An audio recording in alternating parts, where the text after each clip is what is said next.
नमस्कार मंडळी, लग्नानंतर होईलच प्रेम या मालिकेच्या पुढील भागामध्ये आपण पाहणार आहोत की काव्य ही अतिशय दुःखी मनाने नंदिनीला मिठी मारते आणि पार्थ आणि तुमच्या माफीची आयुष्यभर वाट पाहायला तयार आहे, मला माफ कर चल ना, आणि ते अशी अतिशय दुःखी मनाने बोलत असते. तर तिकडे आपण पाहतो पार्थ युगला बोलतो, युग आज ना उद्या जीवा हा आपल्या घरी येणार आणि जीवा घरी आल्यानंतर जीवा आणि दोघे एकमेकांच्या समोर येतील आणि पुन्हा माझ्या मनामध्ये जीवा व काव्याविषयी संशय निर्माण होईल. त्या दोघांना मी एकत्र पाहू शकत नाही.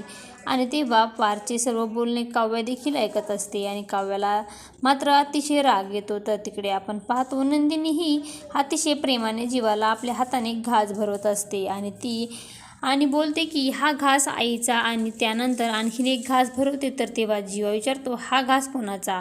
आणि नंदिनी बोलते, हा घास नंदिनीचा.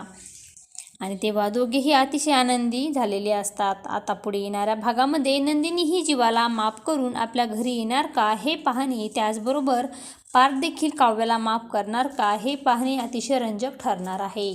लग्नानंतर होईलच प्रेम या मालिकेचे सर्व अपडेट पाहण्यासाठी आपल्या चॅनलला लाईक करा, शेअर करा आणि सबस्क्राईब करायला विसरू नका. धन्यवाद.